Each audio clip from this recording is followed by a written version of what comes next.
KPY Sharad அவர்கள் cook with கோமாளி நிகழ்ச்சியை விட்டு விலகுற அளவுக்கு கடைசி நாள் அவருக்கு அப்படி என்னதான் ஆச்சு, அங்க என்ன நடந்துச்சு அப்படின்றத பத்தி முதல் முறையா சரத்தோட நண்பரான கோமாளி குரேஷி அவர்கள் ஒரு சில விஷயங்களை சொல்லியிருக்காரு. அதுல அவர் அப்படி என்ன சொல்லியிருக்காரு அப்படின்றத பத்தி இந்த வீடியோல இப்ப நம்ம தெளிவா பார்க்கலாம். குக் வித் கோமாளி நிகழ்ச்சி தமிழ்நாட்டுல மட்டும் இல்லாம உலகம் முழுக்க ரொம்பவே பிரபலமாகி பல மக்கள் இந்த நிகழ்ச்சியை பார்த்து தான் தங்களோட ஸ்ட்ரெஸ்ஸை போக்கிட்டு வந்துட்டு இருக்காங்க. இந்த நிகழ்ச்சி இதுவரைக்கும் கிட்டத்தட்ட 6 சீசன் நல்லபடியா ஒளிபரப்பாக்கி இருக்கு. ஆனா கடைசி சீசன்ல ரசிகர்களுக்கு அதிர்ச்சி அளிக்கிற வகையில சில மோசமான விஷயங்களும் நடந்திருக்கு. அதுல குறிப்பா சரத் அவர்கள் கடைசி நாள் ஷூட்டிங்ல தன்னை மரியாதை இல்லாம நடத்திட்டதா சொல்லி இனிமே இந்த நிகழ்ச்சிக்கு வரமாட்டேன் அப்படின்னு கோவமா சொல்லிட்டாரு. இத பார்த்துட்டு பல ரசிகர்கள் சமூக வலைதளங்கள்ல அப்படி சரத் அவர்கள் விலகிற அளவுக்கு அவருக்கு கடைசி நாள் என்னதான் நடந்துச்சு அப்படின்னு கேட்டுட்டு வராங்க. இந்த நிலையில இத பத்தி இப்போ கோமாளி குரேஷி அவர்கள் என்ன சொல்லியிருக்காருன்னா, சரத்தோட உழைப்புன்றது ரொம்பவே பெருசு, ஆனா அது யாருக்குமே தெரியாது. நான் பாலாலாம் இவ்வளவு பெரிய ரீச் ஆக சரத் தான் ரொம்பவே முக்கியமான காரணம்.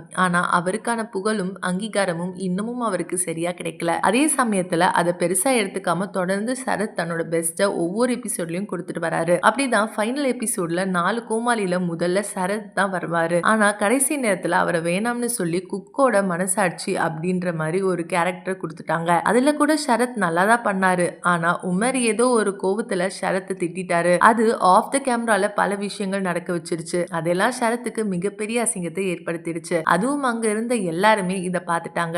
யாருமே இதை தாங்க மாட்டாங்க அப்படின்னு சரத்தும் பண்ணியிருக்காரு. அவர் இல்லாத குக் வித் கோமாளி நிகழ்ச்சியை நினைச்சாலே ரொம்பவே கஷ்டமா இருக்கு அப்படின்னு ரொம்பவே உருக்கமா சொல்லி முடிச்சிருக்காரு. சோ இந்த வீடியோ பார்த்துட்டு இருக்க நீங்க குரேஷி சொல்லிருக்க இந்த விஷயத்தை பத்தி நீங்க என்ன நினைக்கிறீங்க அப்படின்னு உங்களுடைய கருத்துக்களை கீழே உள்ள கமெண்ட் செக்ஷன்ல ஷேர் பண்ணுங்க. மேலும் இது போன்ற பல முக்கியமான செய்திகளை தெரிஞ்சுக்க நம்ம சேனலை மறக்காம சப்ஸ்கிரைப் பண்ணிக்கோங்க.